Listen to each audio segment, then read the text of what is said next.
it's question time.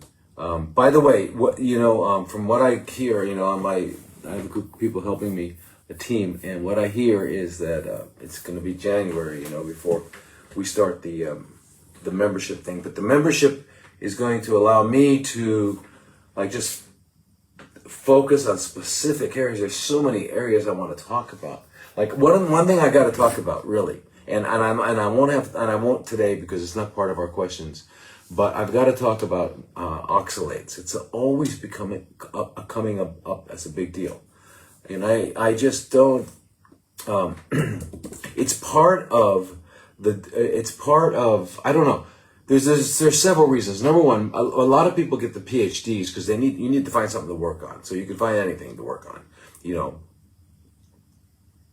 I don't know, the ovulation cycle of a particular worm or something. I mean, you could do something like that. It's usually a specific thing like that. But a lot of people get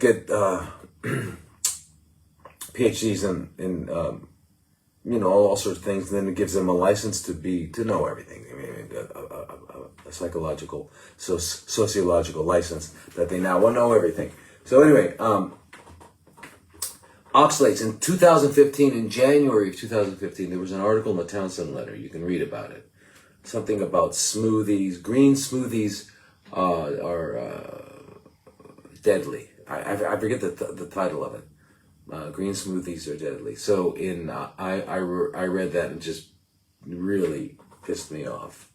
So I wrote a rebuttal to that, and it came out in December.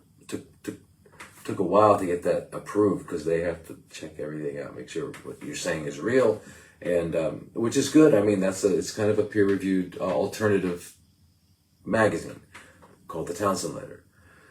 And so in December of 2015, I wrote the rebuttal on it, and I called it Green Smoothie Bliss. So if you get a chance, read those. Read the January one first by the professor, and then read my rebuttal. It's just that. But now I just found out that from an old friend of mine that David Wolf wrote something about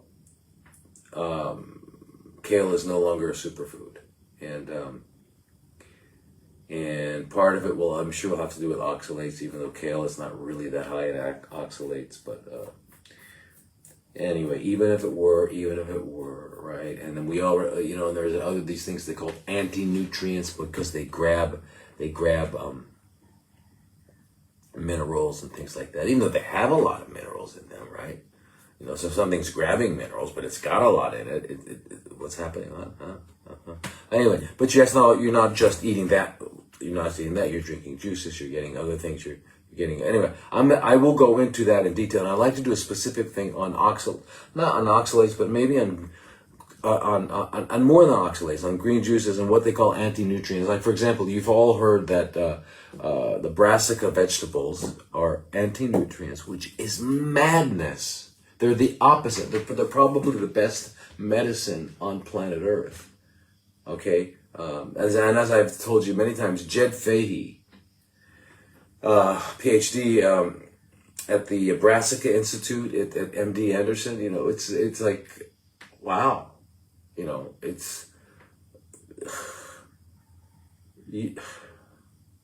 Brassica vegetables are so incredible for your liver. They're so incredible for your hormone balance. There's so many. We're not even talking about the macronutrients. We're not talking. Not even talking about the amino acids. Not even talking about the all the chelated minerals. Not talking about all that stuff that is now bioavailable. Not talking about the good healthy carbohydrates that you need. Not talking about all that stuff. Not talking about the macronutrients. Just talking about what happens when a couple of the chemicals in there get combined, and what they do for our body, for our liver, and all that. It's just like they're incredible. So when I hear that they're I think because they're goitrogens. They're goitrogens because they combine iron. So what? You're going to be getting iron anyway. You don't need any iron. We don't need any iodine. Iodine, because they bind iodine. So we need iodine. None of us get iodine, do we? and that's reading a lot of seaweed, and that's very few of us eat a lot of seaweed. We used to have at the clinic years ago. We used to have bowls of it around, for people to munch on, to learn to love it. It's fantastic, yeah. If you get used to it, We all like nori, okay, right? We all like nori. We like it on our sushis. You can even have, vegan avocado sushis if you want, stuff like that. We make it at the clinic with not with real rice, of course, but with the cauliflower rice. It's really delicious. But so nori is fantastic, But all that stuff. Anyway, all the stuff that people do this because they want to either get notoriety, like they want to get known as somebody who's really intelligent, but also very against the whatever's happening, whatever is the right. And right now, what's happening is that kale is good for you. So let's get against that. Yeah, let's get against that. And anyway, so there are some people that used to say. I mean, many of the people, and it blows my mind. Many of the people that used to that I remember back in New York. Remember back in the day, yeah, and you were there with me, David. Back in the day, 2000, 2001, 2002, 2003, when raw food was like happening, right? And we had all these new restaurants, and we had Quintessence, and we had I forget what they were. I remember Quintessence because I loved but they had this amazing burger. But anyway, raw food was happening. It was a big deal. Donna, my good friend Donna Peroni, she's still there in New York. She's a colon therapist, a really amazing woman. She was she worked with me for a while. She was my health coach at my center, one of my first centers. Actually, the second center that I opened for this kind of thing, for integrative oncology.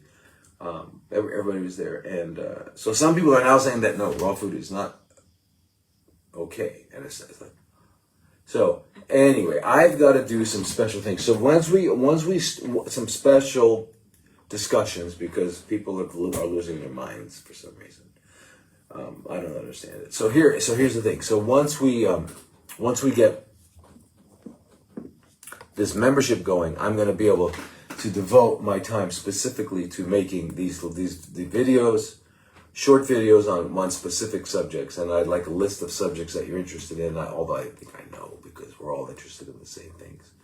But anyway, let's talk about some questions here. So number one here, it says, can you talk about high ferritin and copper and also mycotoxins to cancer? Yeah. So,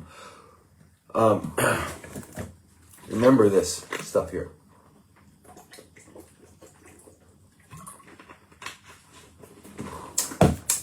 Vitamin C, 8 grams, 10 grams, sodium ascorbate. You put it in a liter of water and you sip it 7 to 7. Okay, just so you'll absorb all the vitamin C you need. Okay, very important. Let me get this. Okay, so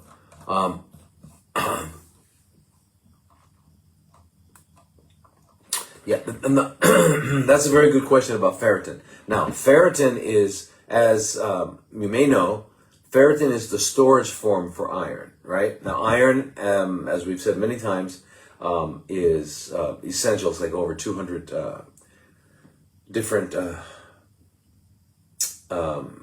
chemical reactions in the body are required. Enzymatic reactions are require it. So without it, you're dead. It's just for those reasons. But it also carries the oxygen. It's how the oxygen is carried in the center of the porphyrin ring, which makes up hemoglobin, right? Okay. So in addition to that, so that that's what iron is. But iron is, it comes with 3 pluses or 2 pluses, right? So it's very electron negative. In other words, it needs electrons, right? And it's going to grab them from anywhere it can, right? Okay, so in that regard, it functions like an oxidant. It functions like an acid. An acids grab electrons. Acid grabs electrons. Oxidants grab electrons, right? So in that regard, but that quality of it is very important. But so it has to be stored. So it needs to be used in specific enzymes, but it has to be stored by something where it can't be active. And then when it is transported from one place to another, it has another type of molecule that transports it called transferrin. So we have ferritin that stores it and transferrin that transports it. Okay, very, very important. But anyway, so ferritin is also goes up with acute inflammation. And ferritin also can go up in other conditions. So you have to be sure that the reason that the ferritin is going up is related to the cancer. So why would cancer have a high ferritin level? Well, because iron is really essential for the iron is essential for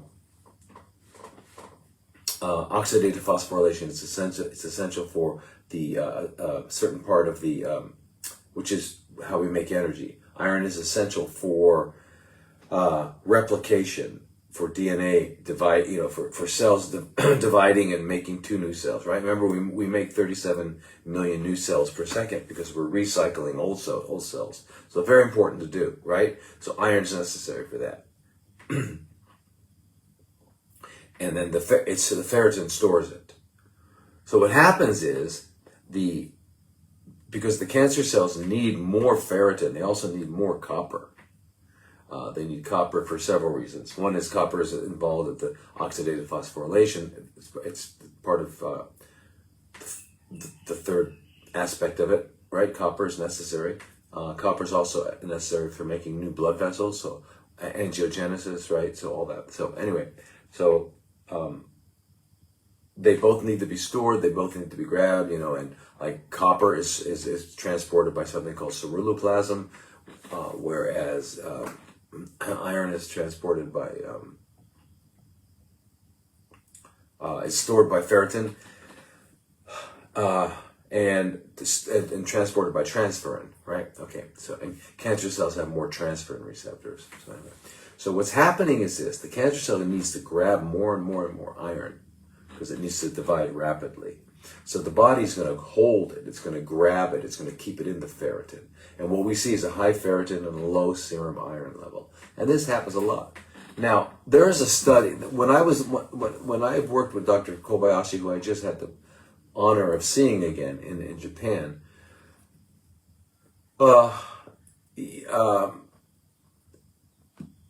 he knew this years ago, right? And he part of his algorithm what Dr. Kobayashi has developed, and I may have mentioned this to you all at one time, and I'd like to mention it to you again. It's called a tumor marker combination assay, and it's pretty amazing. And what he does is he takes a look at the formation of a tumor as being very similar to the formation of an embryo, of a viable embryo, right? So to have a viable embryo, you basically need three things. You need it's called a morula, when the egg and sperm come together and they form one cell, and then that cell divides and you get a little ball of cells. A little ball of cells is called, at that early point, is called a morula. It's traveling down the fallopian tube. Now it needs to find two things. One is it needs to find a nest, a place to land, a place to live, right? Connective tissue, but in this case it's the lining of the uterus. But with cancer, it's connective tissue. And the next thing it needs is a blood source, a blood vessel source, right? So, and that's what it gets. So it gets that in the, obviously in the uterus, right? So when we talk about,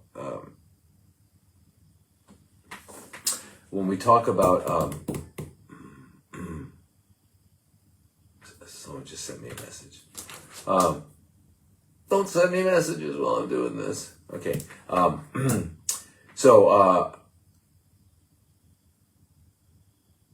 With the tumor, so you need to have new blood vessels also. So you've got the blood vessel growth, you've got the connective tissue nest, as it were, and you've got the malignant cell. Okay, so those are the three things that need to come together. Now they all produce different chemicals, which are called cytokines. Cytokine is usually a cyto, meaning cell kind, and it means a chemical coming from a cell. So the cytokines from all three of these areas, they're produced, some are really high, some are, in different ratios and all that sort of thing. And that's kind of how the cells are communicating to each other. So they communicate to each other through that. This is especially true of immune cells. So macrophages and natural killer cells and T cells and T4 cells, T8 cells, all these cells are communicating to each other by sending out different neutrophils. That's how they communicate, okay? They communicate chemically. So there's a whole different soup of these chemicals that exist. So now, what he's done, what Dr. Kobayashi has done, is he's taken a look at those carefully, and he was a biochemist, then he became an MD, and then he became an oncologist. So he found that he developed in his mind certain algorithms, right, that are you all know what algorithms are, right? They're kind of like decision trees, right? If this happens, you go that way. If that happens, you go this way or this way. And, it's kind of a decision tree is what an algorithm would be like. But right now, nowadays, artificial intelligence is producing all of these algorithms, and most things, most engines are run on are determined by this artificial intelligence, right? It runs all that stuff. So anyway, so he's developed these algorithms in his head, and he's divided cancer into five different types, or there are 5 different levels of cancer. Whereas in the Western world, right, we have stage 1, stage 2, stage 3, and stage 4 cancers, right? Right, we all know what that is, right? Stage 1 means it's still in the same location it started. It hasn't disturbed the architecture of that gland or that organ. Stage 2 means it's starting to grow. It's disturbing that organ, the architecture of the gland or the bone, wherever it's starting, or the cartilage or the brain, or wherever it's starting.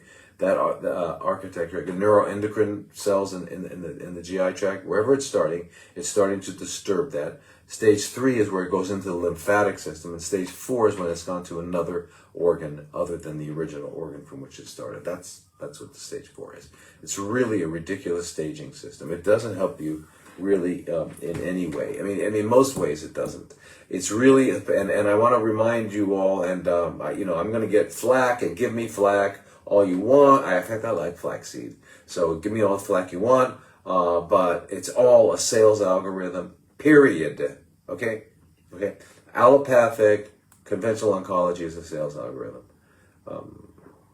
and it's complete. Not only counterintuitive, it doesn't make sense. All right, on many ways. Okay. However, anyway, so that's staging system. A stage 4. Stage 4 could be a tumor that started, let's say, for example, in the colon and went to the liver and the lung and the brain. And the lymphatics. That's stage 4. And it could also be a tumor in the breast that just broke through the skin, and you got a little, it's now on the skin. So that's another organ. So it makes it stage 4. It still hasn't gone over to the lymphatics. So it's like, what? Anyway, and then, so now what? Now that you've given it a stage, and now what? What's it going to help you do? What does it help you do? The bottom idea, yeah. Okay, all right. Good on Facebook there. I see someone there says carnivore dieters are saying that kale has too many oxalates. Yeah, I know. Yeah. All right, just a quick aside, you guys. You don't know any carnivores. You've never met a carnivore. Yeah, a human carnivore. And if you have, you probably wouldn't be too friendly with them. Probably wouldn't hang out with them. Well, why do I say that? Because what is a carnivore? What do carnivores do? Watch a cat. Watch a lion. Watch a tiger. What do?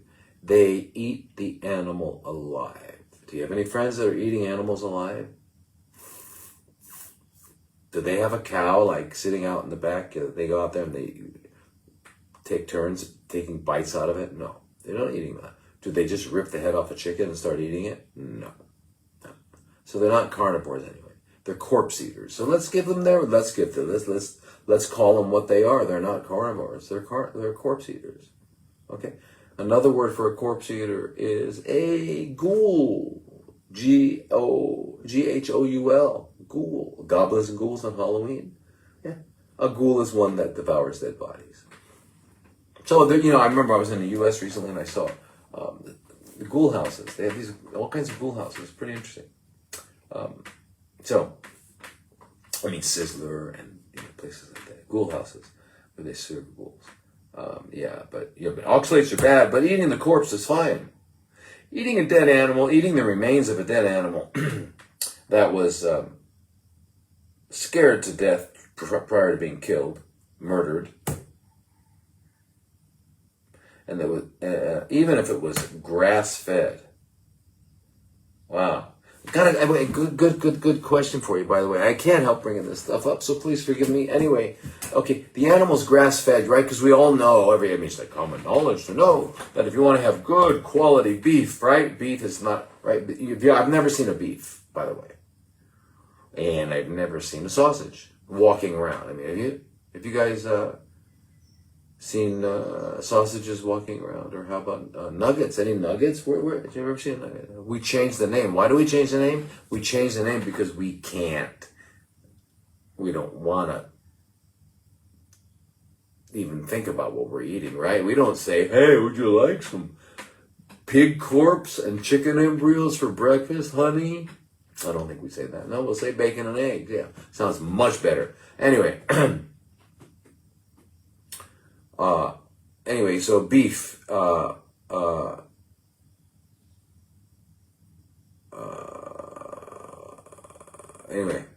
Lost my point on that one. Doesn't matter. So, anyway, it's a corpse diet. It's not a carnivore diet, and they're worried about oxalates. So if you read those two articles, read that article that I wrote in December and the article that the other guy wrote in January of 2015 on the Townsend letter, TOWNSEND, and you can just read them for free on there. But you'll see that it takes a lot more than an oxalate to make a stone. Okay, it takes a lot more than an oxalate to make a stone. And this whole thing is to get people away from being healthy. Right? You have to understand where this all comes from. This all comes from the Flexner Report. This all comes from John D. Rockefeller Sr. and Jr. This is what it all comes from. Okay? This is what it all comes from. It doesn't come from science. It doesn't come from truth. It comes from that. Okay? They want you to eat dead animals, grilled or fried or whatever way, because you're not going to eat them raw. You're not going to eat them in their natural state. Why? Because you're not even a scavenger. So don't first of all, don't call yourself a carnivore. You're not a carnivore. Because you're not eating animals alive. And if you are eating animals alive, you're getting the most out of it than anybody else. Okay? So at least you're getting some nutrition. You're getting the same nutrition that a lion gets, and it's it's pretty good. You don't have the level of gluconeogenesis that they do. Okay, what is gluconeogenesis? Because we shouldn't use terms that we're not going to easily explain. Okay, it's an easy term.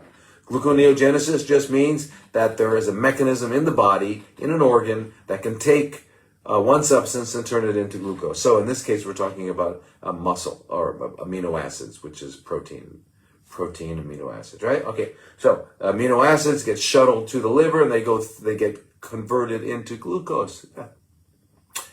Cats, lions, panthers, cheetahs, really, really good at that. All right, that's why they're not hypoglycemic, because you say, hey, wait a minute, why aren't these guys hypoglycemic, right? They're only eating dead animals or live animals. Why aren't they hypoglycemic? That's why. Okay, because they're making it. All right. So just to let you know. Anyway, we don't have that capability. No, we don't have that capability. And we have gluconeogenesis, definitely. That's why people take, by the way, if you're taking berberine, you're taking glucophage, things like that, yeah, that's slowing down your gluconeogenesis, which is really important, so that we can keep your fasting glucose down, and thereby your fasting insulin down, so that we don't preferentially feed cancer, because we know that cancer has more insulin receptors, so we're doing that, okay? So we're taking berberine, all that, so we do have gluconeogenesis. We just don't have it as like they do. They are, pumped. They have a lot of it, okay? And they need it because of their diet. Okay, because their diet is their function, their role in ecology, their role in the biosphere, their role in their niche is to eat animals. That's their role, that's their function. And to make babies, right? So everybody's role, every organism's role is to eat something, which means is energy exchange, because that's what life is, that's what energy is, that's what the universe is about, is energy exchange, and procreation, so that it can keep happening. Yeah, that's it. It's energy exchange. It's a dance. It's a beautiful, beautiful dance. It's a beautiful, beautiful dance called, what's it called? Leela?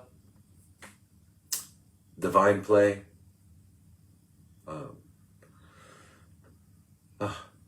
Yeah. Anyway, I just met my grandson for the first time. He's a year old, 13 months old, so kind of late. I couldn't really travel to Japan for a long time, but I was finally able to travel there. And gosh, I don't think I've ever met anybody more happy to be alive. This little guy is so happy to be alive. And I'm thinking, well, there's health. That's health. Just like, wow, whoa, wow. Okay, that's health. Okay, we've lost it. We've all lost it. We know that. And we've become more and more and more and more toxic. And that's what's going to happen to that poor little guy. He's going to become toxic.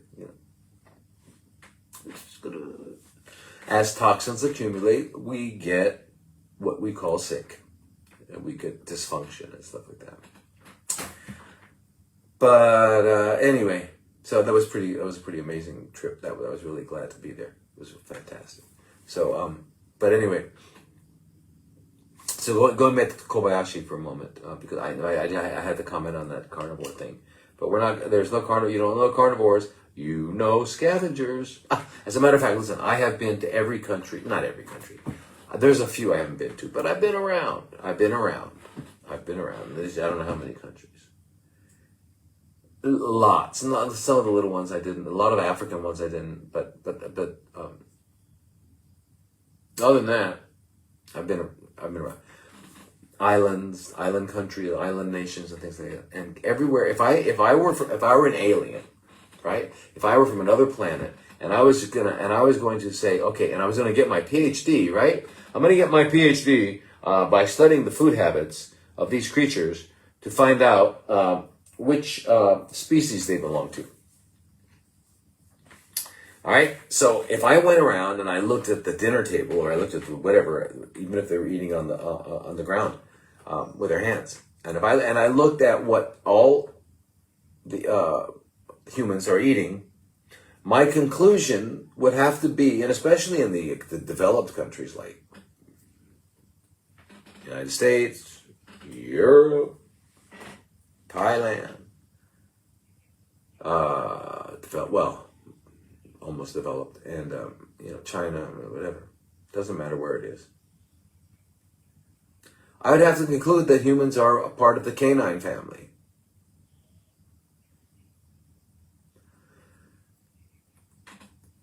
Why? Because they're eating canine. They're eating they're eating like scavengers. They're eating corpses and what other garbage they can scrape together. Yeah. Hey, it smells. Doesn't look too good fried up there. It'll be okay. We'll fry it up. Take put a little sauce on it. Yeah. Dip it in this. It's really good. Yeah. Whatever you put in your mouth has no relationship to your health, does it?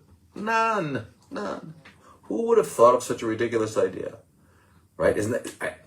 Listen, I talk to people every day with cancer, and their doctors are telling them, It has nothing to do with it. By the way, everybody out there who has cancer and who's been through the medical system, my heart goes out to you. Those guys they really are evil. And if any of you guys are listening with your white coats on, then let me talk to you. I'd love to talk to you face to face, or on one of these machines. That you're evil. You are evil. Evil. Not less than evil, but probably more than evil. So we have to come up with a new word for what you do to people. It's what I hear every day.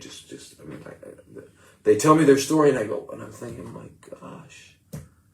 Now, there's a few situations. There was one fellow I talked to this week who actually had some good outcomes, and that's rare. It's like that's like the first one in 8 years, 9 years, 10 years. So so I'm not exaggerating. Anyway, so TMCA 5. So with his stage 1 would be 0 cancer. His stage 5 would be 1 gram or more, which is equal to our stage 1. We're talking about Kobayashi now in Japan. So the stage 2s, 3, and 4, which are still not 1 gram, right? They're like nanograms, micrograms, and milligrams. They're still not a tumor. They haven't formed a tumor. They're undetectable by any other way. You cannot detect them through any biomarkers in the blood. You can't detect them on any kind of imaging, whether it's MRI, CT, or ultrasound, or PET, or there's nothing, okay? So, anyway, that's very, very important. So he's amazing guy.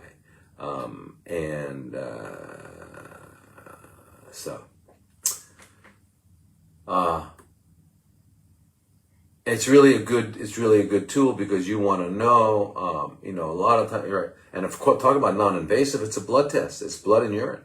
You take some blood and your urine, you give it to him, and you get about 8-10 days later, you're going to find out how much cancer is in your body, because we all have some kind of cancer in our body. Has it yet become a tumor? We won't know unless it's a stage in a TMCA 5, which means it's 1 gram or more. So if it's 1 gram or more and you didn't know it, for example, you come with your spouse and you say, I want to know if I have cancer, can you check?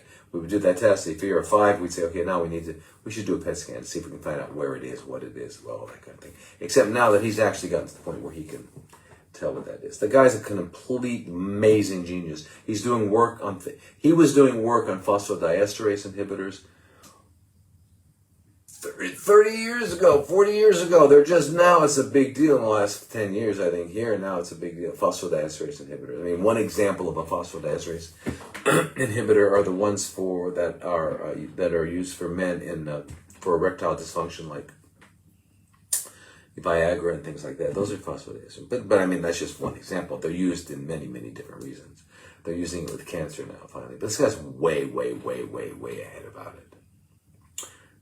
It's all about money, but it's more, Karen, it's more than just about money. Because you got to remember, the people we're talking about, the Rockefellers, the Rothschilds, the Klaus Schwabs, the Bill Gates. See, they're actually not quite at the top. They're just below, strangely enough.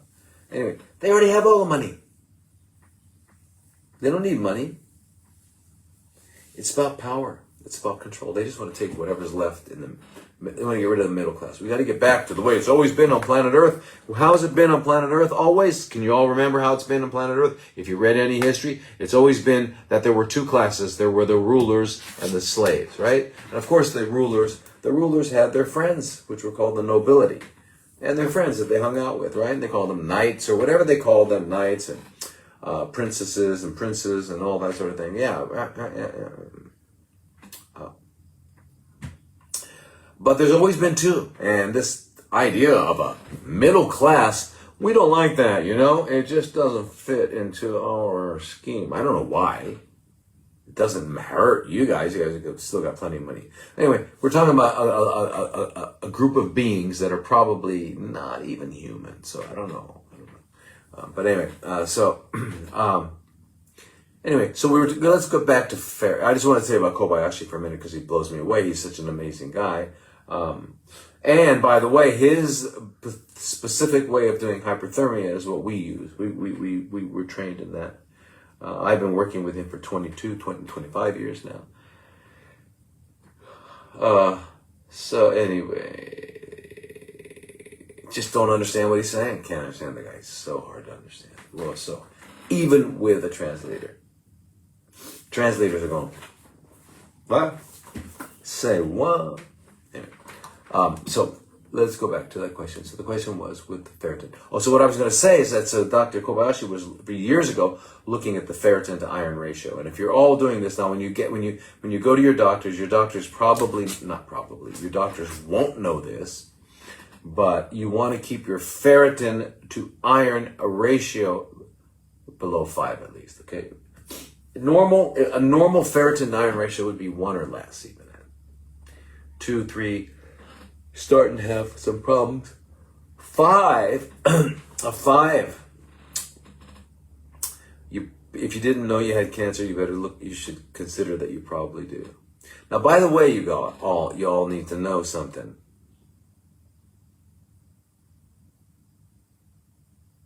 Cancer does not have to be, or it is not what they tell you it is. Okay? It does not what they do is, and I see all of you and all your questions and all of your fear and all of your anxiety and all of that is because of what they've done with that. Okay? Cancer is a chronically fermenting cell, and this is a natural process that the body goes through. Okay? It gets to the point where it can be too much. All right? Now, things have been added into our lifestyles. I can't go into detail right now because I don't want to lose my ability to continue talking on these platforms. But suffice it to say that probably it goes back to 1959, we were warned that we would see an explosion of cancer in the next several decades. And indeed it happened. There's a good reason for it. But anyways, that still, regardless of that, we can still do things that are going to help. Yeah, power and control. So anyway,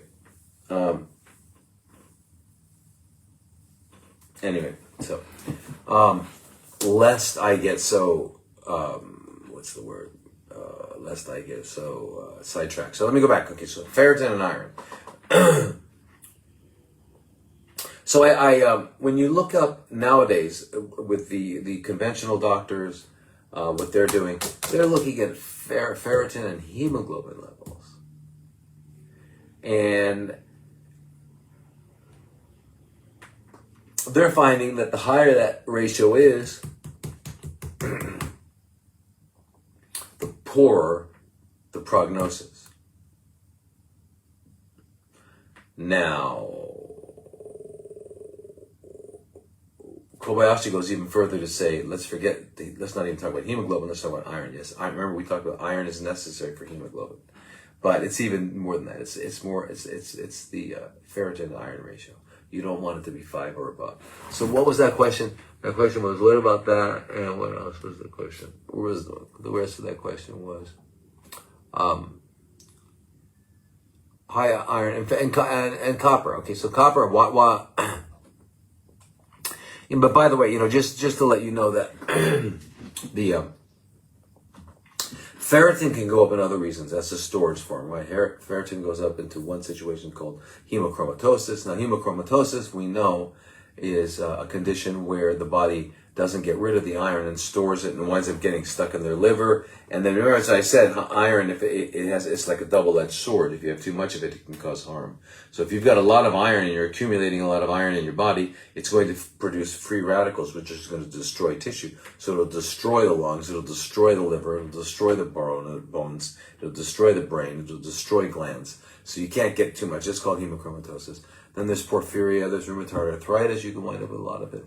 Hyperthyroidism, leukemia, Hodgkin's. If you've had too many blood transfusions, you can get a lot of iron and stuff like that. Yeah. So that's it. So anyway.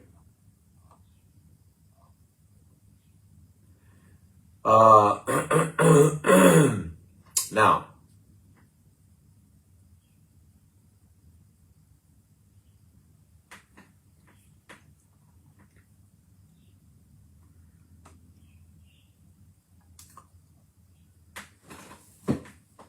Yeah. Okay. So anyway, that's what I would talk to you about was that. And let's see what else. What other question did you have? Oh, and the copper. The copper. You asked also about the copper. The copper is important because the copper is, as I said, for angiogenesis, and it's also necessary for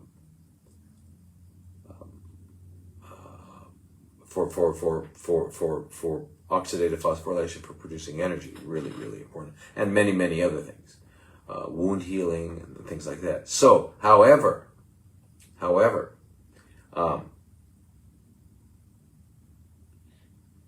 because of its relationship to angiogenesis, there's been some cancer therapies where they've used tetrathiomolybdate, which is a compound that chelates copper, grabs copper, pulls it out of circulation.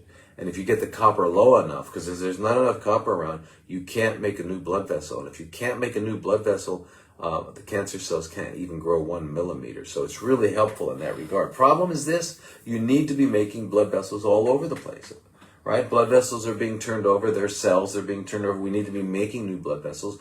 Your kidneys need new blood vessels. Especially your wear and tear in your GI tract, you're going to need new blood vessels. So you've got to be making new blood vessels all the time. That's part of being alive. So to take away that ability is not going to work. So getting rid of the copper is very not really a great idea, but it works. You can do it, and I've seen it with tetrahydromolybdate. It's used like that. Yeah. Mycotoxins are a big deal. In fact, that was the other part of the question. Mycotoxins are a big deal. In fact, there's not a tumor that exists that does not also have fungus in it, and mycotoxins are toxins produced by them. But funguses are very, very, they're ubiquitous, they're everywhere. They eventually take over, they win. We are the context of life, the context of biology is that we live in microorganisms. Microorganisms are the soil of biological life. Okay? They're on the outside, the inside, they're everything. They produce things that are necessary for every organism to exist. No organism that you can see at the macro level could exist without microorganisms supporting it in every way. And the microorganisms also, they recycle the carbon, they recycle all the fundamental elements of life that are necessary for biological life. It's pretty amazing. So anyway, so let me see the rest of where are we? Where was that? Other questions. Next question was,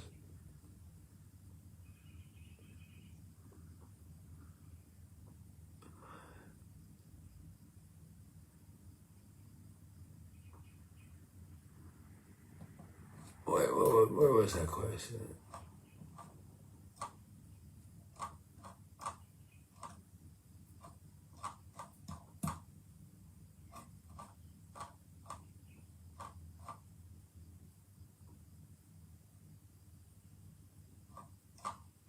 I can't find it anyway. Okay, so anyway, there was one comment in here as a question, and I couldn't understand if this was a question or what, but it just said drinking Diet Coke daily, and I don't know what that means.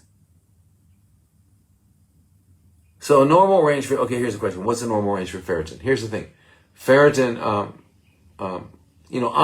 iron can go from usually like around 60 up to like 180.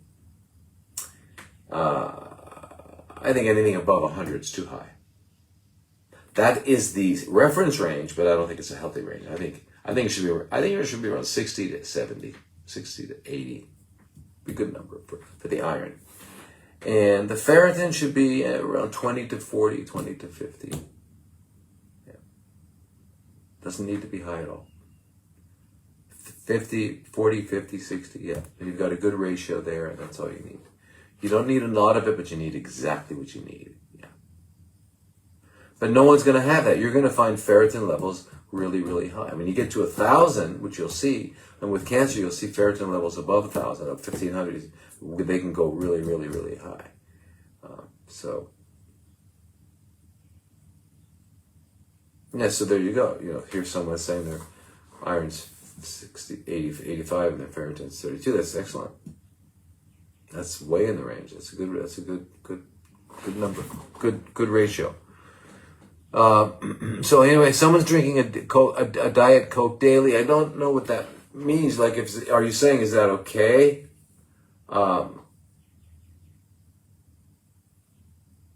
what? But Diet Cokes are like worse than Cokes almost. They're both pretty bad. It's a chemical. You can tell if something is. One quick way to tell if something is okay to drink is if you can drink it at complete room temperature. If you can drink it at room temperature, so just think of the things you drink. Would you like it? Would you enjoy it at room temperature? And one of the ones that stands out in my mind is the only actual drink there is. There's only one drink that nature provided. There's one. It's called water. That's the drink. And it's in everything. I mean, Coke is like 95% water and the rest chemicals. Or 90% water, the rest chemicals. I don't know what it is.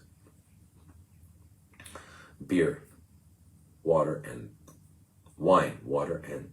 But there's only one drink, water. And all animals drink water. They get thirsty for water. They don't get thirsty for anything else.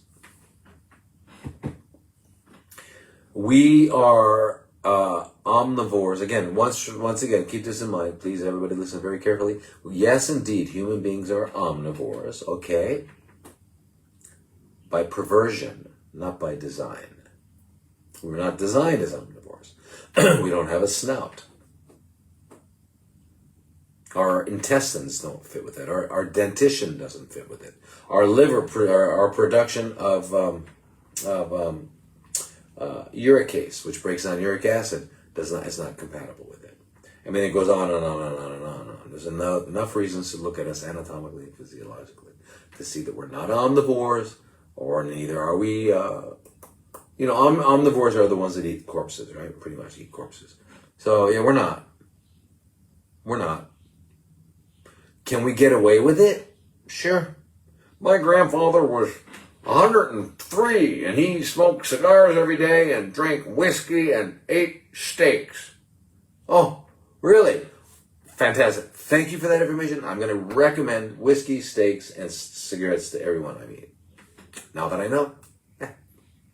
What does that tell us? That tells us your grandfather, in spite of all that, made it. Can you imagine how healthy this guy was? But your grandfather might have been alive at a time when there was no such thing as not organic. And he might have been alive. So he was really much stronger and able to do it. You're not going to see that stuff happening again. So, anyway. Yeah. So. Anyway, drinking a Diet Coke daily, you change. If you're doing that, change. Do something else. Drink something else. There's so many other good things. I don't know why this was up here. If it's a question, like, can I do that? Can I get away with it? Yeah, you can get away with it. You can get away with a couple cigarettes a day. You can get away with taking some drug every day. Probably get away with it. could snort heroin, could snort cocaine, could snort whatever else people snort. If you did it just once, because you said you drank one Coke a day, you could do all that stuff. Now, if you take these drugs, if you smoke these cigarettes, are you going to be in your best? Are you going to be optimally functioning? Are you going to feel fantastic? No, you can't. There is no better high in the world, no better high, no better feeling in the world than health. You got to go back and look at children to understand health. Health is you can't sit still. You got to just keep running and moving, and you feel so good, and you laugh. Everything's funny, and you're in a great. This is health, and your mind. And for an adult, health is not only having all this energy, but it's also having all of these, the ability to look at situations and understand them, and you have compassion over people and all this. Just being healthy. It's just, but the sense, the feeling of being healthy, where all your cells are working, is fantastic. Now you take a drug, you take whatever it is, cocaine makes people feel good. Speed, people take that because it makes them feel good. Heroin makes them feel good. Alcohol makes them feel good. But you can only feel good from a toxin if you're already toxic. If you're already toxic because you're eating and living a lifestyle that keeps you toxic, then another toxin is going to change your toxicity. So you feel better than you did.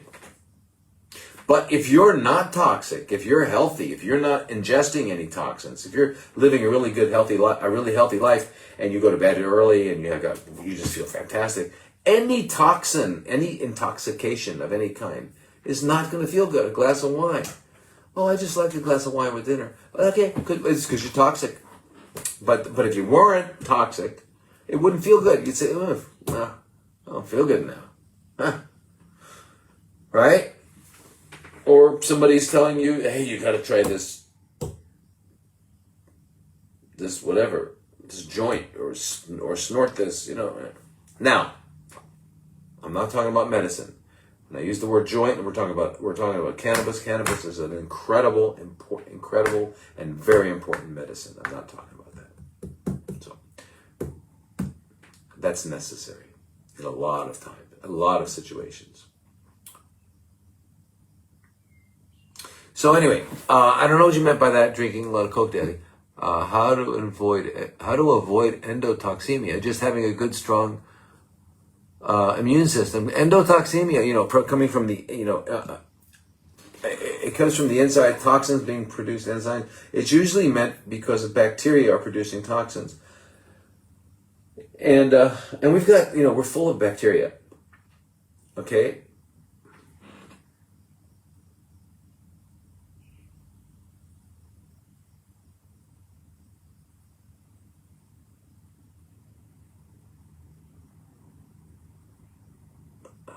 Mandy, can you call Dr. Lodi and or do a water fast? Also, parasite toxic, then don't listen to those fools.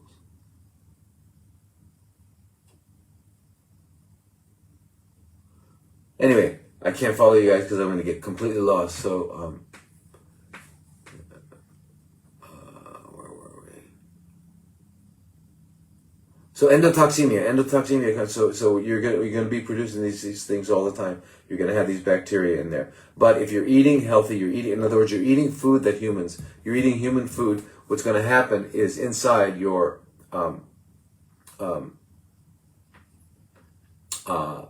inside your gut, you're going to have all these really healthy organisms. The unhealthy and the ones that might cause a little bit of harm will be much, much less. They'll be kept at bay because of the healthy ones producing environments that keeps them at bay, that keeps them down.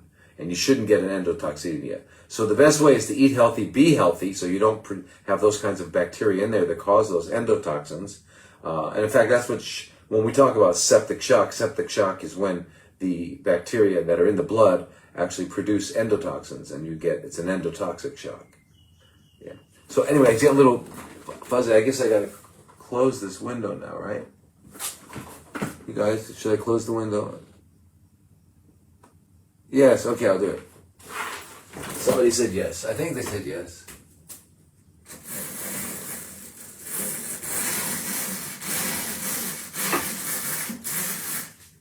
That's better, right? Yeah. Okay, cool. Let's do that. All right. Now,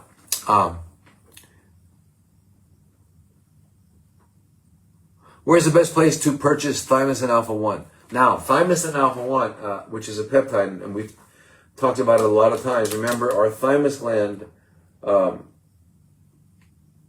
it grows really large in infancy and childhood, and then it starts to shrink and shrink and shrink and shrink.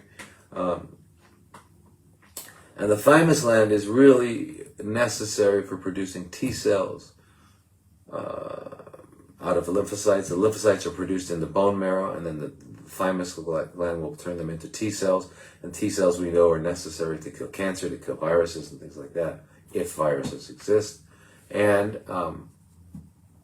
but they're very, very important. So, excuse me.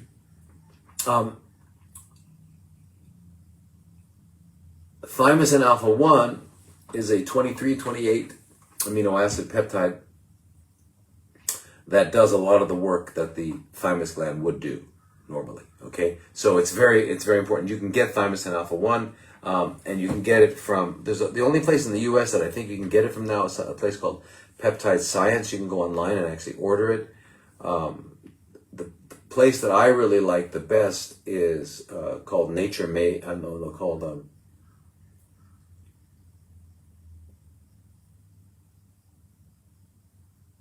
Tailor Made, but for some reason they're not able to sell it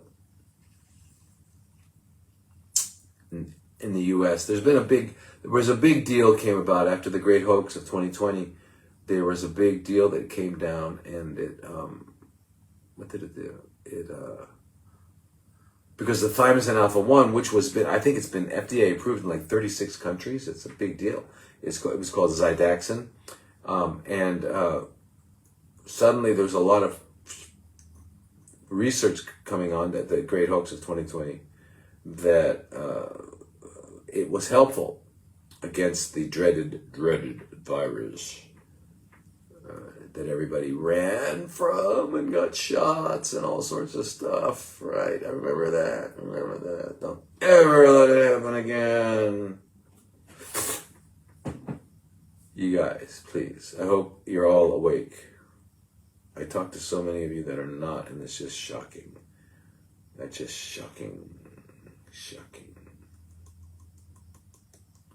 Anyway, but Thymosin Alpha 1, yeah, because it's going to improve your T cells. It's going to improve your immunity big time. So everybody with cancer and everybody without cancer, and especially when you get up into your 50s and 60s and 70s, and you don't have any known cancer or something like that, you'd start doing the Thymosin Alpha 1. Even younger kids, younger people, 30s, if you want to get started, it's really good for you. But it's Peptide Science, and then I think there might be other places online that I don't know. But yeah, I love TaylorMade, but I don't know how you guys can get it. Hormonal breast cancer. Natural protocol. Well, again, is it Marco? Marco. Yeah, natural protocol for breast cancer is just, on drlodi.com. I have a Stop Making Cancer video series. You can follow that. But also, eating lots of soy, eating lots of flax, chia, all of these things, really, really, really, really, really important. 50% of your diet has got to be high fats, healthy fats, from chia and things like that. And I think I got to close this too. Sorry.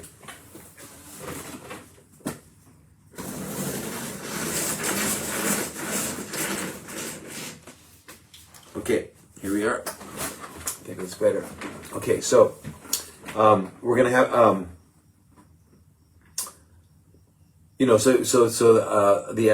natural way of being hormonal, and the reason I say that is because the flax and the soy are mildly alpha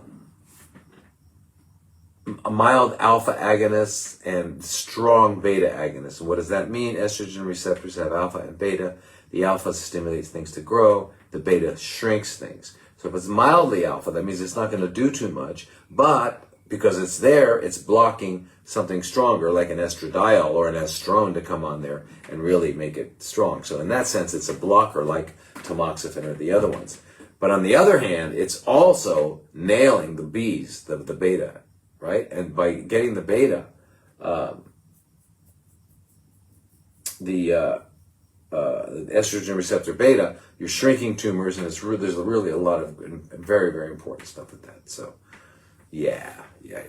So those are really helpful. And the same with flax, the phytoestrogens in flax. Yeah. So those are very, very important. But also eating healthy, getting, I would recommend everybody, all the stuff. You got to be taking the vitamin C. You got to be taking vitamin A, like 40,000 units a day. You got to be taking vitamin D, like 30,000 units a day. Make sure your levels are between 90 and 110. You want to be taking selenium, manganese, magnesium, zinc. There's some, certain minerals you need. Selenium. Did I say that? Eating Brazil nuts. Eating lots of foods like Brazil nuts, all the cruciferous vegetables, onions and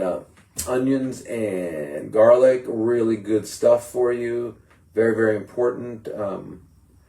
And lots and lots of greens, lots of greens. And forget those people talking about oxalates. My God, get a life. Come on. Find something else to work, to try to get famous about, okay? And those of you who are already famous and talking about it, okay, yeah. I'm so proud of you, yeah. Oh, you did such a, you're so smart. Oh. My God.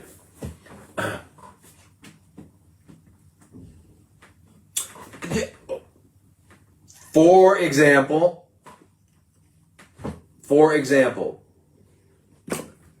when I moved from New York to Arizona, and I had a couple clinics, but then I started Oasis of Healing. It's almost 18 years ago now.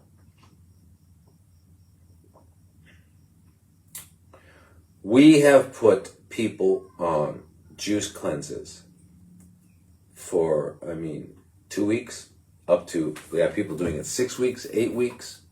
Our staff has been drinking it daily for all these years. I even did a 30-day juice cleanse.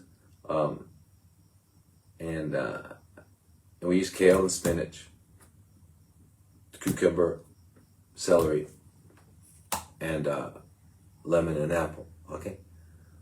So this kale not being a superfood and being dangerous, well, I got 18 years with thousands of people drinking it every day. Some drinking it exclusively 3 liters, 4 liters a day, not eating. And then, what? Say what, man? What are you talking about?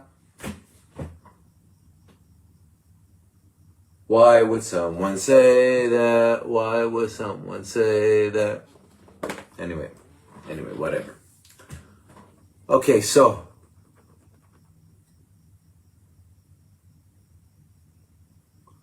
help with full body CRPS.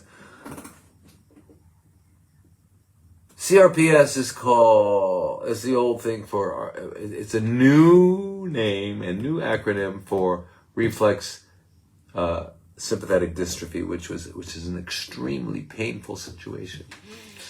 And it used to happen like in hands, and it used to be, I remember way back when, in the 80s, when we were looking at it, we'd see people, I had a lot of patients in New York back in those days who were, I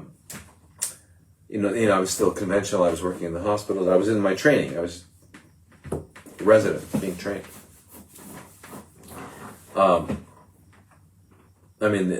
Excruciatingly painful. But it usually was after some sort of trauma. But you're saying full body? Okay, anyway, one thing to keep in mind is that pain is a consequence of acid. Acid and pain are the same. You get alkaline, it's no longer pain. Okay, now, there's a guy to read who's got some really good ideas. really smart guy. He's an ophthalmologist. And his name is Jerry Tennant, Tennant. And he says that low voltage is pain and talks about eating. Now, the only difference I have with that, I love and respect and admire Dr. Jerry Tennant so much. But he knows, I've talked to him about this. He says that in order to build up the fat to maintain the cell membranes, remember every cell has a membrane around it, and that membrane functions like a capacitor, holds voltage in there, like a battery, okay? And so where are you getting your fats from? Because your fats are what make up the, 50% of a cell membrane, right? And, and you're making 37 million new cells per second, not minute, per second, not hour, per second. So you need to have a good pool of fats to pull them in and be able to make these, right? Okay, so that's how you're making the voltage. Okay, so, and voltage is the fundamental final, it's the amount of energy that's in a cell. And without it, remember, when you run out of energy, the game is over. It's death, right? When you run out of energy. In other words, when your line is flat on an EKG, when your line is flat on your brain, EEG, flat lines mean that there's no longer any activity. If there's no longer any activity, you're dead. Okay, so that's the thing, and so we measure electrical activity because biological systems, the energy is measured by electrical outlets. So if I want to look at your heart and see how your heart's doing, in addition to listening with a stethoscope, I would also do an EKG, and I would look at your waveforms. And I would see how high they are, and how low they are, and how wide they are, and how far they are from the one next to them. And you look at all these different things, and you can tell the health of the heart by the electrical pattern that it produces. So the electrical pattern is a manifestation of the energy that's in organisms, biological organisms. Okay, so that's how we can tell the health of it. So, but within each cell, it's about 22 to 27, 28 millivolts is the amount of energy that's in a healthy cell. And when you get down to 15 millivolts, you're really not going to go to work that day. You get down to 10 millivolts, you're probably going to be sitting in the chair all day. 5 millivolts, you're not going to get out of bed, etc. But you need to heal something like you slammed your finger in the door. 50 millivolts, you got to get up to 50. And you got cancer or some other chronic condition, you got to get up to 70 and hold it. So how are you going to do that? You're going to do that by having good, healthy fats. All right? Very, very important. That's why 50% of our diet should be fat. Healthy fats.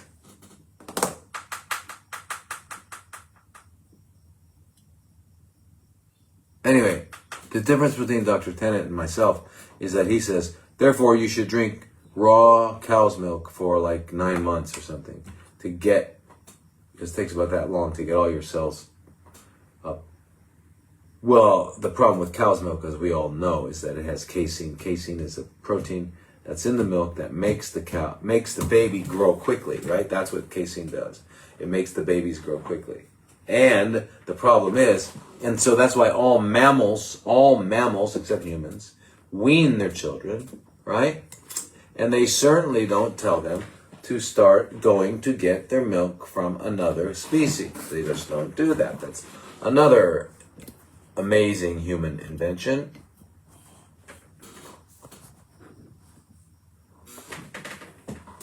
Having our children drink the baby food of a bovine or of a goat. What I don't understand is why, with all of human history, why haven't we gotten to the point of giving our children gorilla milk or chimpanzee milk? Closest to ours, right? I got a better idea. If we're going to drink milk as adults, why don't we, I don't know how they, how they would figure it out, but why don't we keep women I guess women would get. How do they do it? And we have to figure out a way to keep women lactating so that they can produce milk. Why don't we drink human milk? If we're going to drink milk, let's drink human milk. Oh, is that a weird idea? Oh, but are we? What do we get? That's right. We're human, right? Okay, but human milk is weird. I see. But drinking the milk of a cow is not weird. That's not weird. That's normal. And normal is never weird. Got to be normal. Don't want to be not. Don't ever let. Don't want to ever be called abnormal. Oh my God. Oh my God. We want to be normal. Okay, so we're normal. We're drinking cow's milk instead of drinking human milk. That's how sick we are. That's how far we are from nature, right? What if I came up and said, "Look, I've got this amazing human cheddar, amazing human cheddar. We've aged it like 2 years now. It's like the best cheddar I've ever had. You want some? I think I'll pass on that. Oh, I got some great human milk. We just got some good milk, unpasteurized, raw human milk. Want some? I'll pass. Human Parmesan for your pasta, huh? No, not me. I want cow. I want my Parmesan from cows. What's it called? Burrata. I want burrata. I want buffalo mozzarella. Right? Not human mozzarella, because God, I mean. Anyway, we're weird. We're weird. You guys might think I'm weird. I'm not weird. I'm talking about how it is. What's weird is what I'm talking about, and it's not me that's doing it, believe me.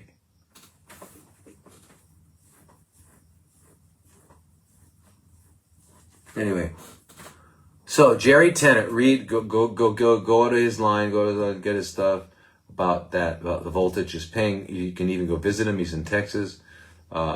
He's got a thing called a biomodulator.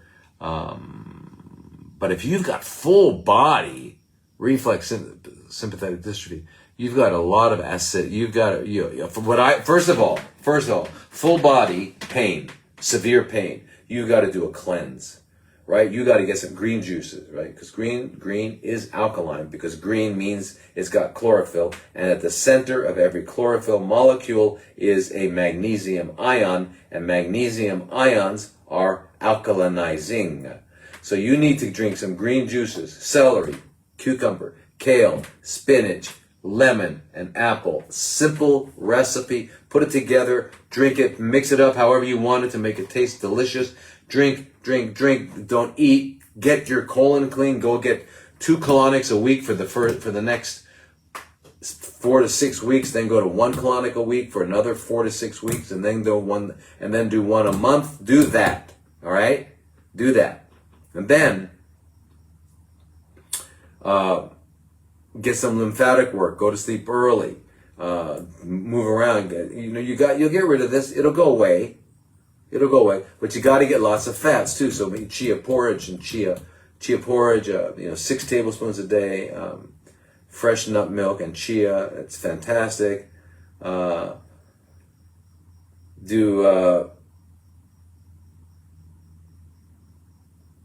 Soak nuts and seeds, other stuff. And it's really, really, really, really, really, really important. Okay, to activate them. It'll go away. I don't know who would call it CRPS, full body. Did a doctor tell you that? Doctors are like,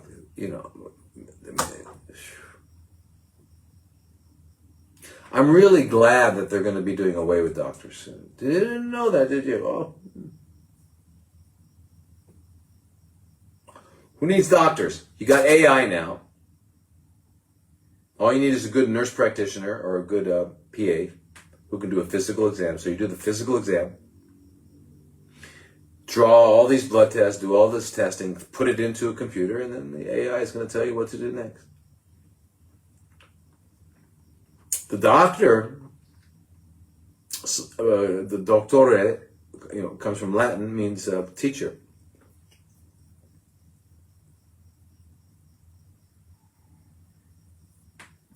Teacher.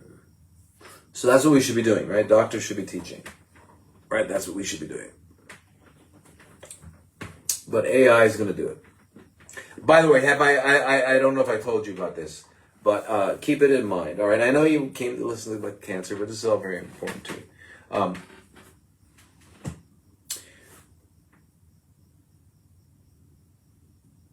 What is the consequence of human intelligence?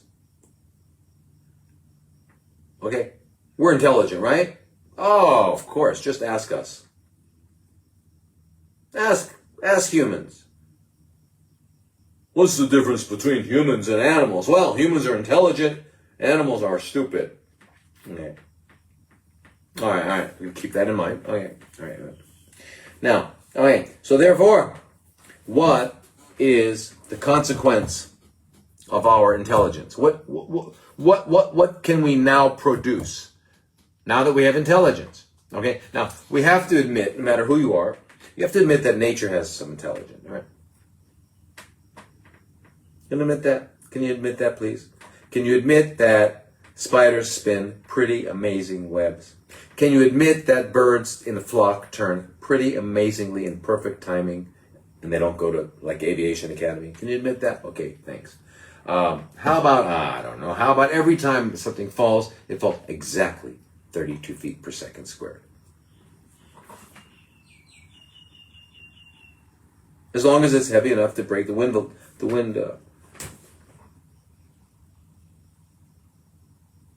All right, anyway, nature's pretty intelligent, but we're intelligent. We think we're intelligent. Right?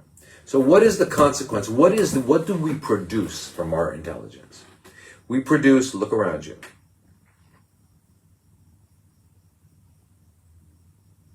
Cities, cars, lights, satellites, computers, cell phones, houses. So here we are, we're all sitting in boxes. Each one of you is sitting in a box somewhere. I'm sitting in a box. When we leave this box, we're going to get into another box that has a motor on it, and we'll move to another box. Some of us might get into a box that will fly up. It actually won't be a box, it'll kind of be a long tube, and we'll go up into the air over to somewhere else, and we'll go into another box. And these boxes will all be wired with electricity and things like that. All right. So anyway, this is a consequence of our intelligence. What is all this stuff called? Well, there are two basic ways to divide that which exists, that which is natural, and that which is artificial. Okay, so what humans produce is called artificial. What nature, God produces, is called natural. Now, nature, no trash, no garbage, perfect. The dog has a bowel movement. It's nourishment for other organisms. There's no waste. That bowel movement will not be there in a while. An animal dies, it will be gone. The body will be gone. It will be reconsumed. Okay, this is a perfect system. Everything that exists in nature is there to perform specific sets of functions, and they do it, and that's what they're there for.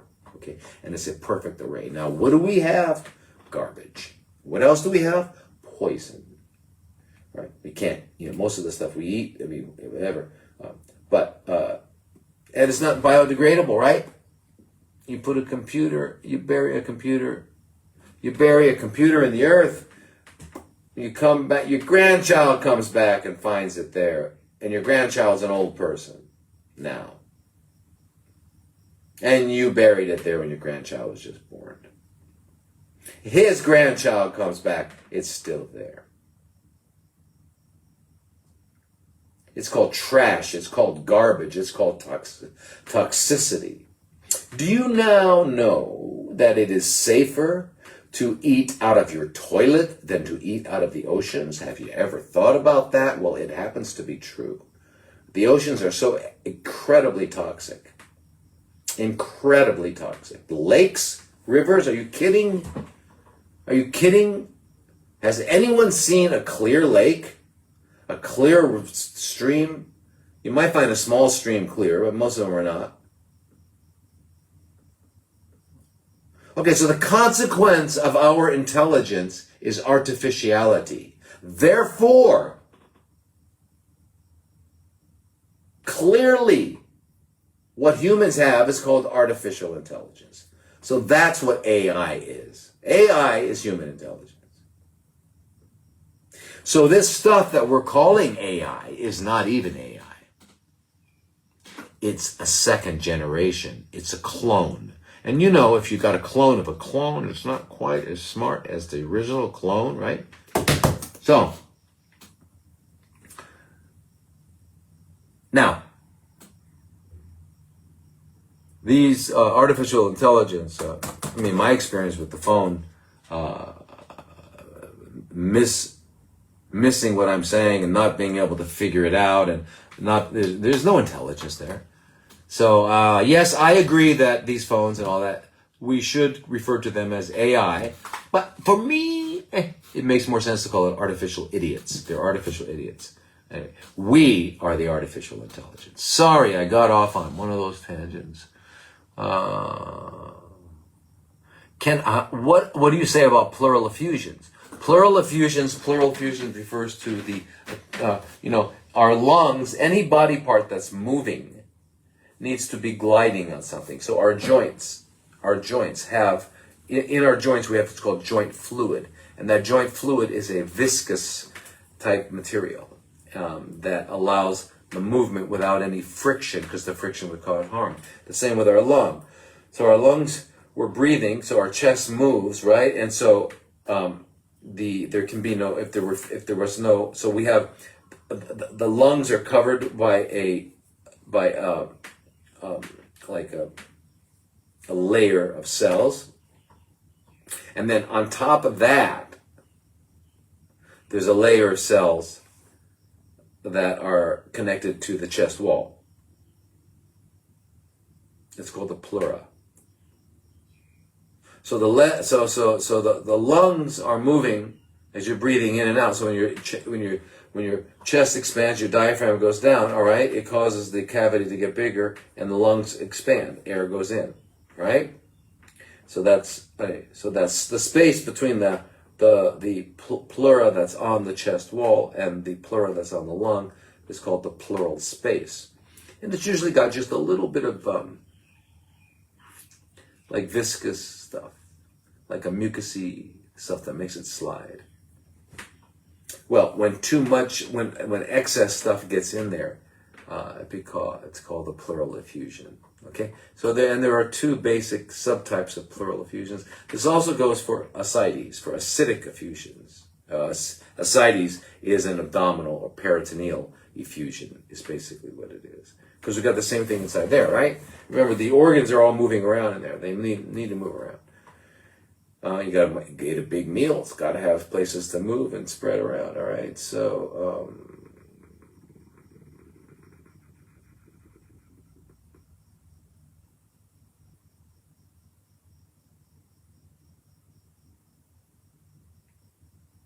yeah, you guys are all right on there. Yeah. Think outside. No box required. Right.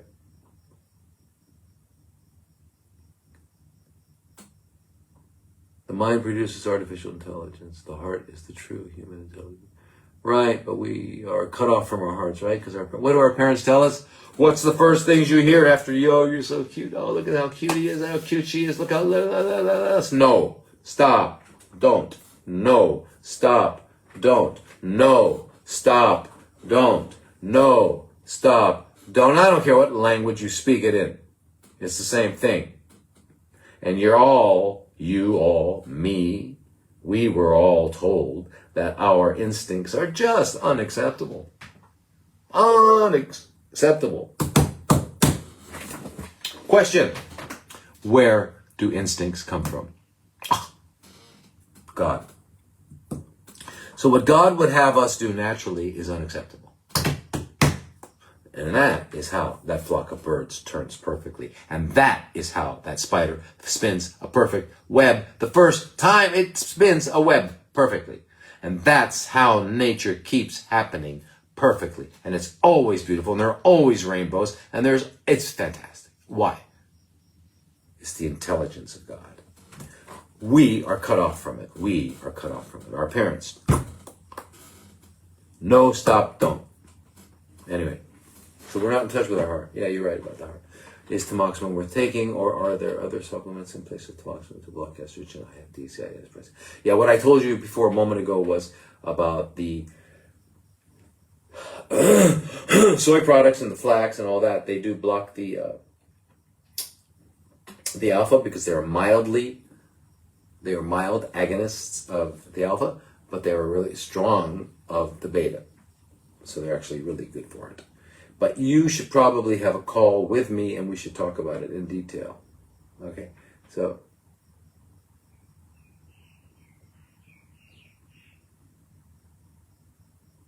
Who's this telling me this?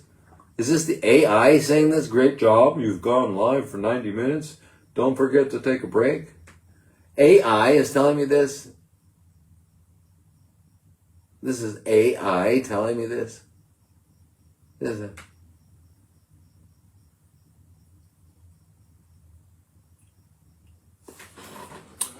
Okay, so where are we? And so pleural effusion, anyway, there's two kinds of pleural effusions. One is called an exudate, one is called a transudate. So it really depends on what it is. Unfortunately, if you've had breast cancer and you got irradiated, it causes pleural effusions in that area. If you got irradiated on the left side, it can cause actually cardiac effusions, the pericardium. Because remember, the heart is beating and moving, so therefore it also has that same apparatus, right, with a two different layers, and in the middle there's a viscous type stuff. So yeah, you can get these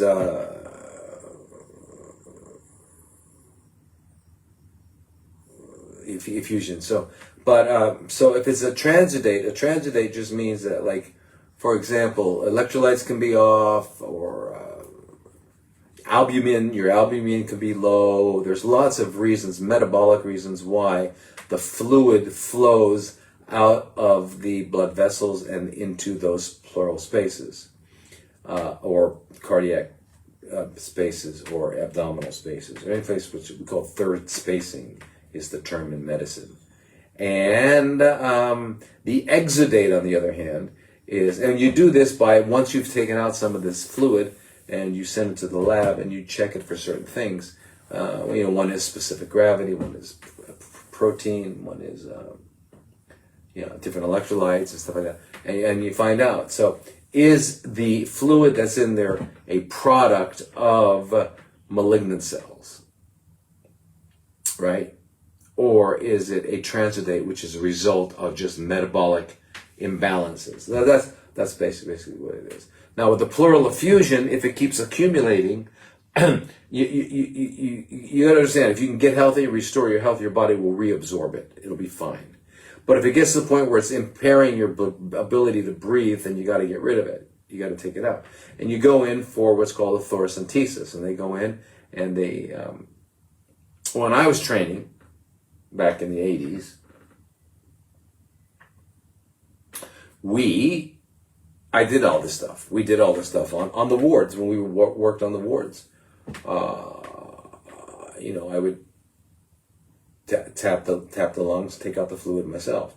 Nowadays you gotta send them to the hospital. They gotta go through all this stuff. It's a big deal.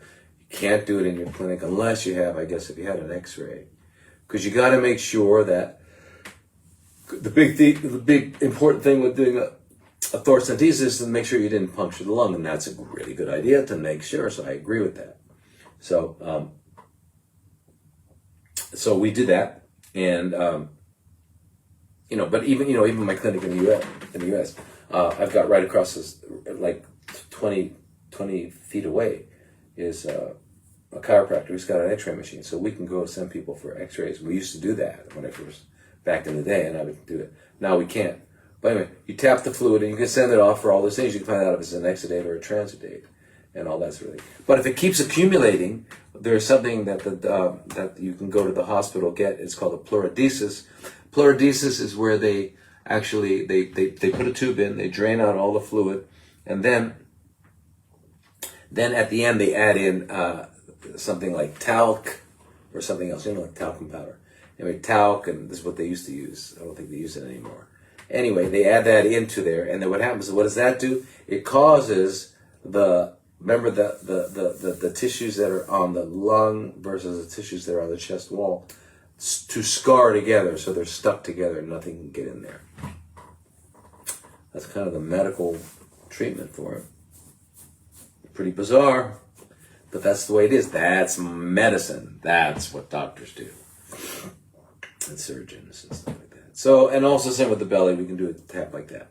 But the point is your body can reabsorb effusions. Your body can reabsorb ascites. You can do these sorts of things. You just got to restore your health, and you got to get rid of what's the main thing that's probably disrupting all of the metabolism is the cancer. But the cancer is being caused by what? Are we talking about hidden deep infections in the jaw from dental? Are we talking about parasites? Are we talking about environmental toxins that people have been exposed to in their food, their water, their drink, their you notice I said water and drink, because most people don't drink water. I don't like water. People say they don't like water, but they drink a Coke. They like that. And you can drink fresh coconut water. Amazing. Yeah. Okay. So,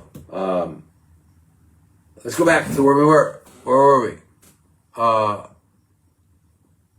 Pleural effusion.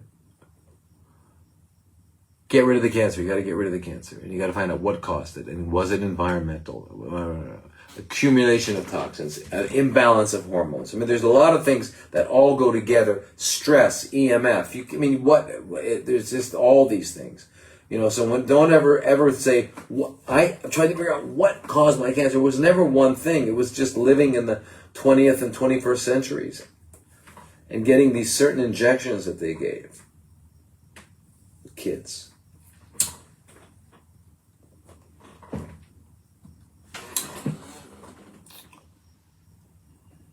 Can I burn out arthritis by fasting? Well, yeah, it depends. Let's say, for example, if you've had arthritis for a long time, you've got really, whether you're talking about osteoarthritis or rheumatoid arthritis, and you've really got some really hard,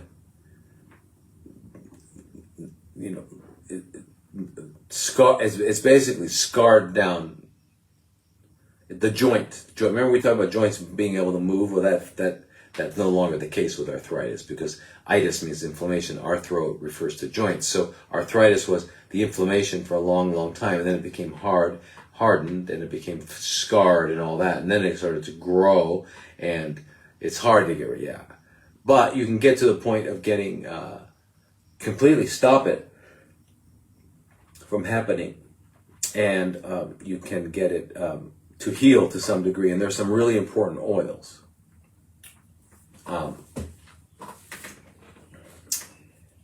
There was one called myristylic acid. Is that what it's called? Myristylic acid. I'll have to look that up. Look it up. Myristylic acid was really, really good for arthritis. But getting healthy oils, getting healthy fats, eating healthy. It always comes down to the same thing. If you can all keep in mind something very, very important, something that's essential, and that is all what we call diseases, which are just adaptive,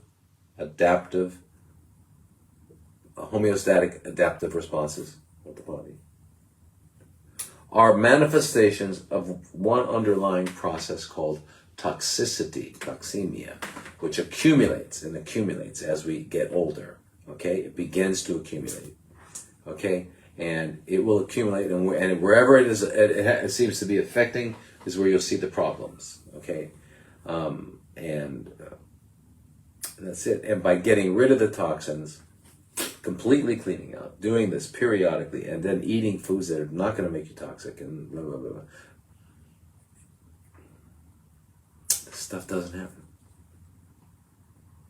So yeah, you can get rid of it to some degree, but a lot of the scarring in the arthritis is going to be permanent, or unless you were to live a couple hundred years, it takes a long time. But you can get mobility back. A lot of things you can get by. Definitely stop it easily. You can stop it.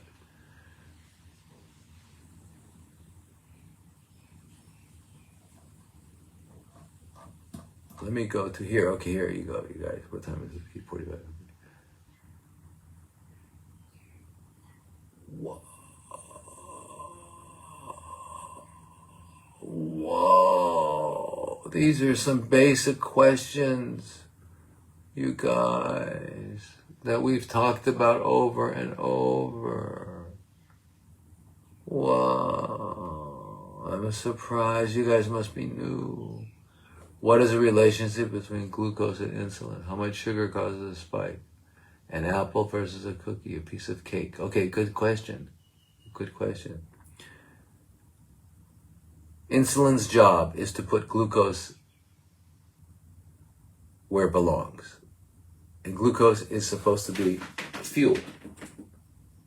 Glucose is used in other situations. It's part of structure. It's part of receptors on cells and stuff like that. It can be called a glycoprotein, glycolipids, and stuff like that. But for the most part, it's a fuel. And eating is usually a healthy eating is a set of behaviors that result in eating food to reestablish an energy deficit or a nutrient deficit. That's why we're supposed to eat. That's the physiology of eating. We don't eat for that reason. We eat because we are out of appetite, which comes from the mind, not the body. Different. So, yeah, and cancer cells are fermenting cells, so they are 19 times less efficient in energy production. They need 19 times more glucose, so they have all these extra insulin receptors. So if you eat something that causes an insulin spike, and what causes an insulin spike? Glucose. Not fructose, not the sugar from fruit does not cause insulin to spike. Glucose does. And it goes up, if the glucose goes up, then your pancreas will make insulin, and the insulin will attach to insulin receptors everywhere in the body, and the glucose will then be able to go through there and it will get fed. All right? So now, since the cancer cells have more insulin receptors, they pick up more. So what's the relationship between insulin and glucose? Is that insulin allows glucose to go in the cell. So what's the difference between an apple and a piece of cake? Well, big difference. An apple's got fructose and some glucose. Cake's got mostly glucose.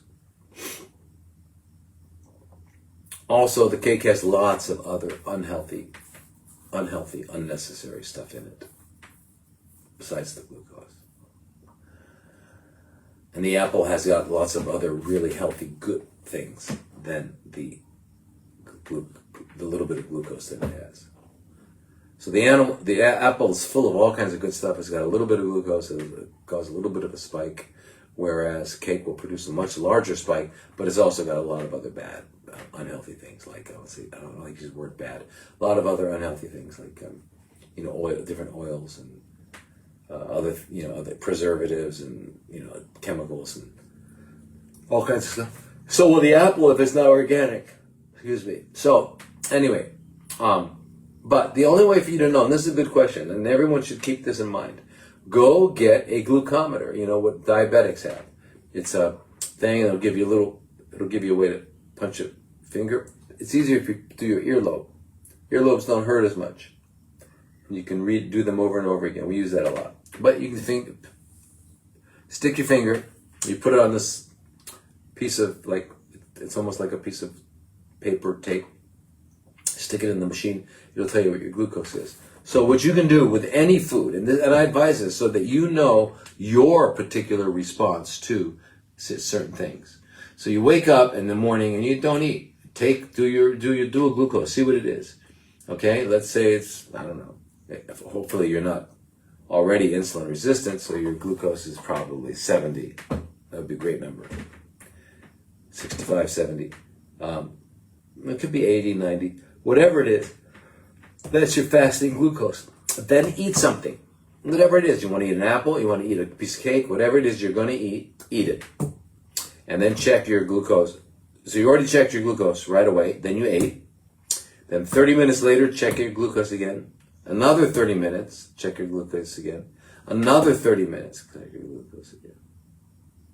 And then even another. So that'll get you at 30, 60, 90, and 120, right? And that way you'll be able to see what happens to you, how high it goes, when it starts to come down. Because remember, we're talking about your index and your load, your glycemic index and your glycemic load. The load is how long does it stay elevated. So very, very important. But you can find out for yourself. So if you want to know, wow, I really love fruit, and everyone says that I can eat berries. So let me eat a couple strawberries and see what happens. Versus eating a red apple. Just see what happens. You can do it on yourself and you can learn. That way you don't have to rely on anyone. Okay. The reason for juice cleansing is because our bodies are full of toxins, and those toxins a lot of them are in our interstitial fluid, which is the fluid that surrounds the cells, which is the fluid that tells the cells what they need to do to survive. So the cells are responding to their environment, and their environment is interstitial fluid. So you want to clean that out so the cells don't need to do any things that are not going to be in your best interest. So, so for example, there's too much glucose, there's too much poisons in your, there's too much waste product. So basically by drinking 2, 3, 4 liters a day and not eating, you're just urinating, defecating out, you're cleaning out, drinking. And the way to imagine it is, if you had an aquarium and the fish were sick, the veterinarian would not say, bring me a fish. He would say, bring me a cup of the water and I'll tell you what's wrong with those fish. Okay, same thing. Now, you've got some sick fish in your aquarium, you can put some medicine at the top of that aquarium all day long, but until you change the water in that aquarium, those fish are going to continue to be sick. Okay, so that's why we do juice cleanses. And it's time to say aloha and sawadee and namaste, and I'll see you all next week. Same time, I'm glad all these things are working again so we can do this. So thank you very much. Aloha. Bye-bye.